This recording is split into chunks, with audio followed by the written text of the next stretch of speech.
Kepala Dinas Pendidikan Provinsi Sulawesi Selatan membantah adanya beberapa kepala sekolah melakukan dugaan pungli terkait penerimaan siswa baru atau PPDB tahun ajaran 2022-2023 di sejumlah sekolah menengah atas di Kota Makassar.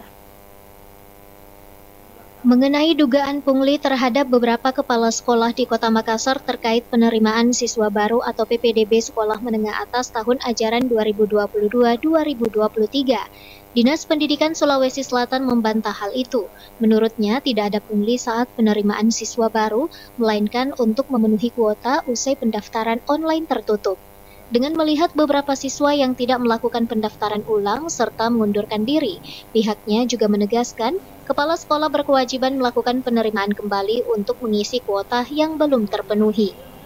Saya kira kan jelas bahwa kalau ada kepala sekolah yang melakukan pungutan liar, maka sanksinya jelas, tidak dilakukan pembinaan kepada yang bersangkutan. Ya. Mungkin pembinaannya itu akan berdampak kepada atau berupa penjatuhan hukuman disiplin.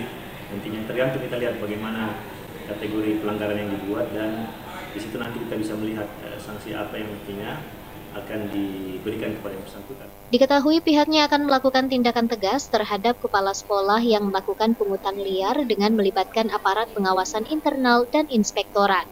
Rusmawan Dirara, Selebes TV.